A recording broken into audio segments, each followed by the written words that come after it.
There is a close link between reading comprehension and vocabulary knowledge. In fact, knowledge of individual word meanings account for as much as 50 to 60% of the variance in reading comprehension. Once children have learned the alphabetic code, vocabulary is the single most important factor in reading comprehension. The language of written text, especially expository writing, often includes low-frequency words.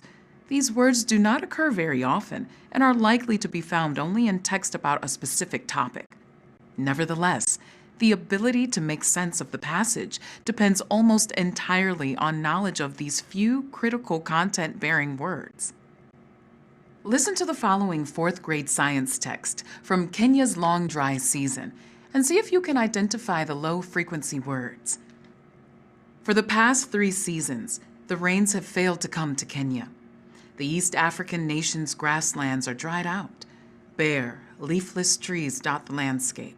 Watering holes are almost dry.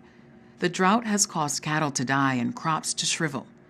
Eunice Wairimo lives on a small farm north of Nairobi, Kenya's capital. Her maize, potato, and bean crops have failed. I can't remember the last time I ate meat, she says.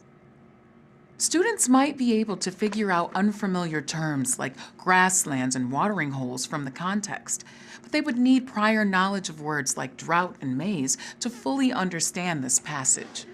Now, listen to the low-frequency words in this passage from the book, The Secret Garden.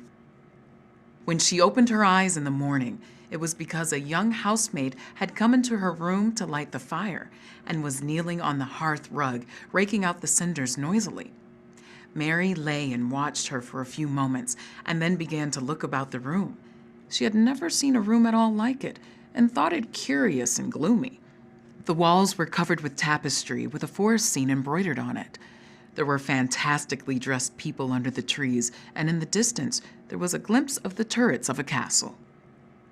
In the passage I just read, the words that carry the meaning come predominantly from Old English, like hearth and cinders, or Middle French, like tapestry, embroider, and turret. The words refer to items that are either no longer or rarely used, or are known by different terms today. These characteristics are among the features of what is known as academic language or literate language. Vocabulary is critical to reading comprehension because it embodies or overlaps with verbal intelligence and background knowledge.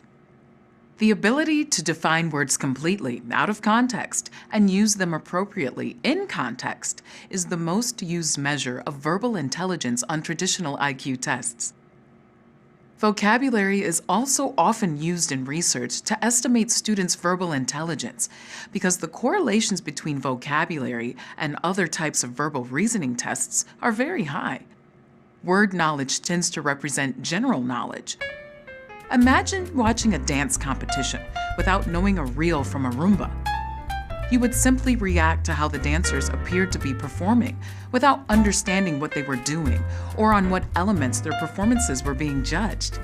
However, those who have been trained to look for posture, timing, togetherness, line, hold, presentation, and foot action would have a completely different experience. It's the same with any area of knowledge. A developed vocabulary provides a greater knowledge of and appreciation for the subject.